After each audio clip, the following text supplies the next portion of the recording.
And I wonder what you make of the fact that this alert today has in it the reason that we are facing this threat from these extremists is the Trump's role, or they don't name him, but this false narrative about the election result. Sure. I think what we saw with what happened at the Justice Department, what has happened at the Justice Department over time, and then with this latest bulletin, is we're seeing now the real impact of politicizing national security and politicizing law enforcement.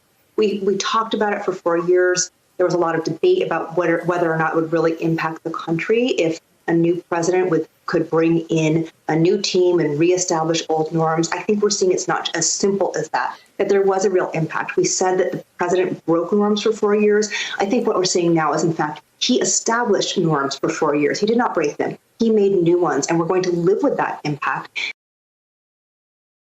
Anti-norm, and it's sort of a norm built specifically around his cult of personality.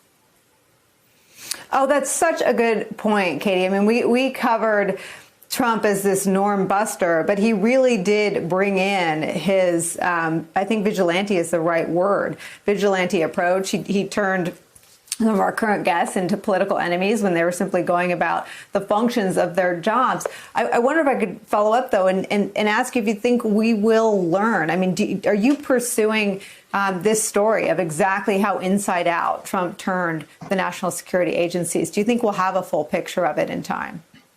You know, I think that every reporter is now pursuing the story for certain.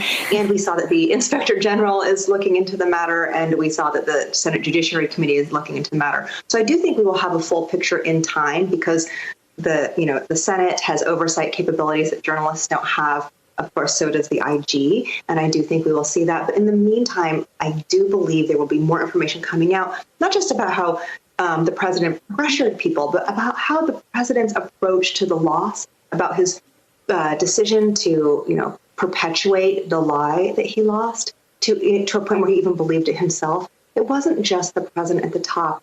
There were people all throughout the federal government who also believed him. And we saw a flavor of that as well with the Justice Department story about how a top official thought that he could intervene when nobody else in the department wanted to. Made all the more extraordinary because as an official at the Justice Department, he had information that showed that it wasn't true, and yet he still could not be. Hey, thanks for watching our YouTube channel. You should know that you can follow today's top stories and breaking news and catch up on your favorite MSNBC shows all in one place. Download the NBC News app today.